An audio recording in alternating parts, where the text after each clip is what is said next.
Hey YouTube, it's Seth here, and today I'm bringing to you the new Void Challenge, and they're called the Gemini Monks, and I think that's something to do with the constellation, or whatever, if you believe in the star signs. Coming to the monsters themselves, they look pretty decent, and they're by far the best Void monster that's come out in a while. I mean, lately we've got the Star Slayer, the Love Conqueror, I don't remember the name, and the fruitcakes are that's the last three, the most recent ones anyway. And while they did get some pretty decent items, they weren't really challenging. I mean, they just had some stupid effects that made you just rage quit or insanely high combat defenses, but they weren't really challenging. And at some point of time, they all became, farming spots for people who farm, I guess. But this monster, or these monsters, it's plural, they have this interesting gimmick, as in, if you kill one of them, it comes back the very next turn, or the turn after. It's called Resurrection. It shows. It took me a while to figure that out. I mean, I just kept killing, and then it stopped, and then I had to restart the entire battle. So what you do is, you have to whittle down each monster. So I've brought each of the monsters to about 300 HP, and at which point I use some sort of armor skill or spell or something to finish them off. That's one of the ways, but the downside to this is you have to take a ton of damage every turn, and because they hit earth and wind, you have to use either Aeronal's Might, I mean the champion package basically, or Lord of the Skies, which is also a package, or Horde's Ire, which is absolutely shit, to, take low damage basically. But that's not necessarily true. You can beat it without those equipment, and I have actually done that 3 times in this video. Now, first off, I've got my warrior, Seth, who is using the Champion of Aeronal. It's finally come out of his inventory for some, you have to take it out every once in a while, otherwise it's a waste of $100. And I'm still taking a ton of damage, even though I've got 14% to wind and 30% to earth. So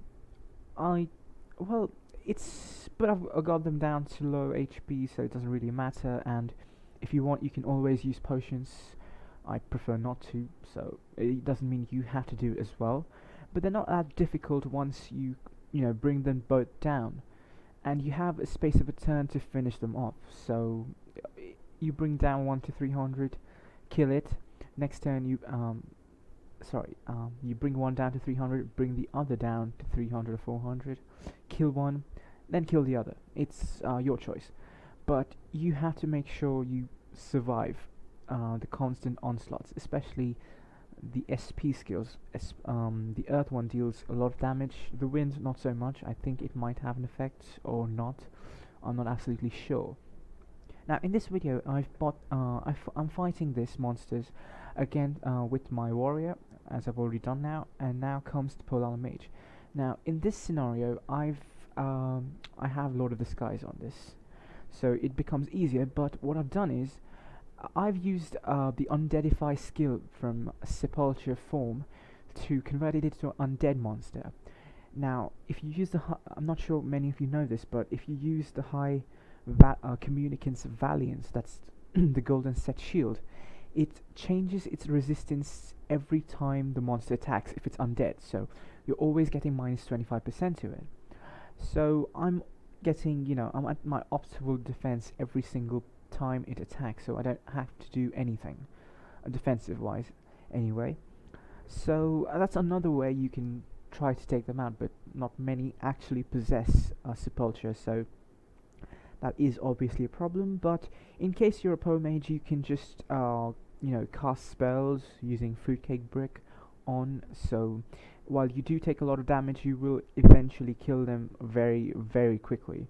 I've preferred to take the safer route, just for the purpose of making this video, and as you can see, they're coming down along nicely, and towards the end I've decided to finally nuke them using the skill from Aeronals, and yeah, that's pretty easy work of them as far as I can tell.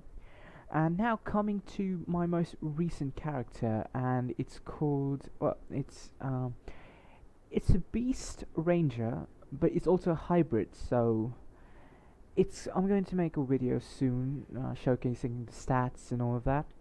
But for the time being, I'm just showing the gameplay. Now, what this does is I'm using fully defensive armors to tank out the hits, and I've got a resistance miss, so I'm taking half damage from wind and very little damage from earth as well.